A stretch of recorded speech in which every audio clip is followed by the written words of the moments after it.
کا لشکر یزید میں جب نماز پڑھی جا رہی تھی، کئی خیمے تھے، ایک خیمہ ہور کا تھا، ایک خیمہ شمر کا تھا، ایک خیمہ ابن سعد کا تھا۔ عاشورہ کے دن آنے والے ہیں، انہی چیزوں کو سمجھنے کے لیے ہیں۔ اگر تم دنیا سے جاؤ گے تمہاری قدر اور قیمت تب ہے۔ اللہ یہ نہیں کہے گا کہ تم نے پوری زندگی سورہ یاسین پڑھی تھی، تو پوری زندگی مجلسیں سنتا تھا، تو ڈیلی اٹھ کے زیارت عاشورہ پڑھتا تھا۔ اللہ کی آواز آئے گی جب پڑھا تھا سمجھا تھا کہ نہیں؟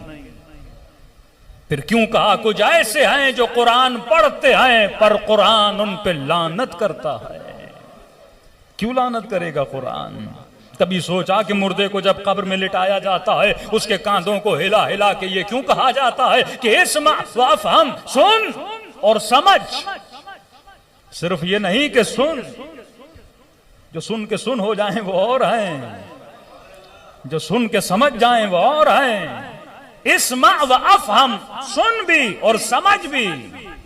صرف مجلس سنو گے تو اس مجلس کا کوئی فائدہ نہیں جب تک مجلس سمجھو گے نہیں۔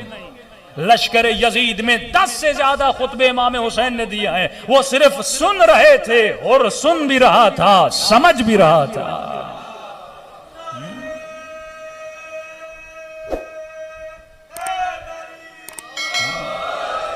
یا بات سننے کی نہیں ہے، بات سننے اور سمجھنے کی بات ہے کہ اسمع وافہم، سن اور سمجھ۔ تم سے پوچھا جائے گا تمہارا امام کون ہے تو بتا دینا میرا امام کون ہے؟ علی ابن ابی طالب ہے۔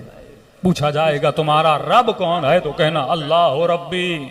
پوچھا جائے گا تمہاری کتاب کون ہے تو کہنا قرآن و کتابی، قرآن میری کتاب ہے۔ اچھا، عقل رکھنے والا انسان یہ تو سوچے، آج تک آپ نے ایسی یونیورسٹی، ایسا اسکول، ایسا کالج دیکھا ہے جو ایگزام دینے سے پہلے پرچہ آؤٹ کر دے؟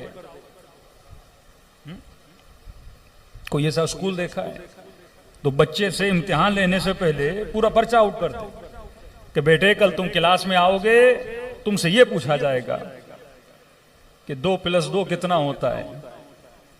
نبی نے ہجرت کب کی تھی؟ کون سا سن تھا؟ آج تک آپ نے ایسا کالج نہیں دیکھا جس میں سوالات کے جوابات پرچے سے پہلے دیے جائیں، اور یہ قبر کا پہلا پرچہ ہے جس میں جواب پہلے بتایا جا رہا ہے۔ اب مرنے والا مطمئن، اس کو دفنانے والا مطمئن۔ مولانا آپ نے تو بتا دیا تھا یہ پوچھا جائے گا کتاب کون سی ہے، امام کون ہے، اللہ کون ہے، تو میں کیوں گھبراؤں؟ منکر و نکیر آئیں گے میں بتا دوں گا۔ مولوی صاحب نے بھی بتایا، بچپن میں بچے کو مسجد میں بھیجا تو اس نے بھی کلمہ یاد کروایا۔ اب 2 چیزیں ہیں، یاد کروایا یا رٹوایا۔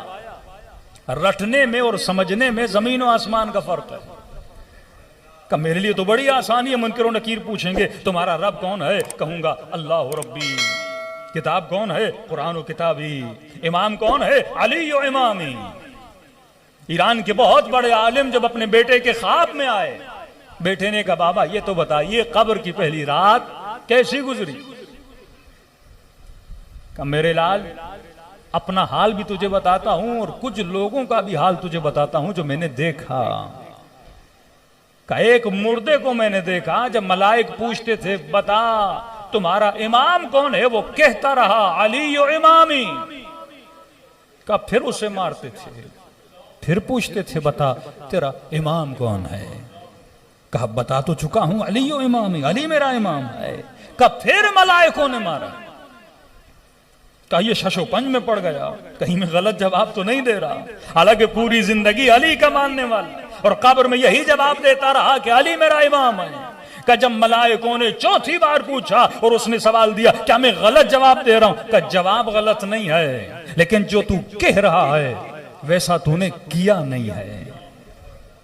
تو کہہ تو رہا ہے کہ علی میرا امام ہے، لیکن تو نے زندگی میں علی کو امام نہیں مانا تھا۔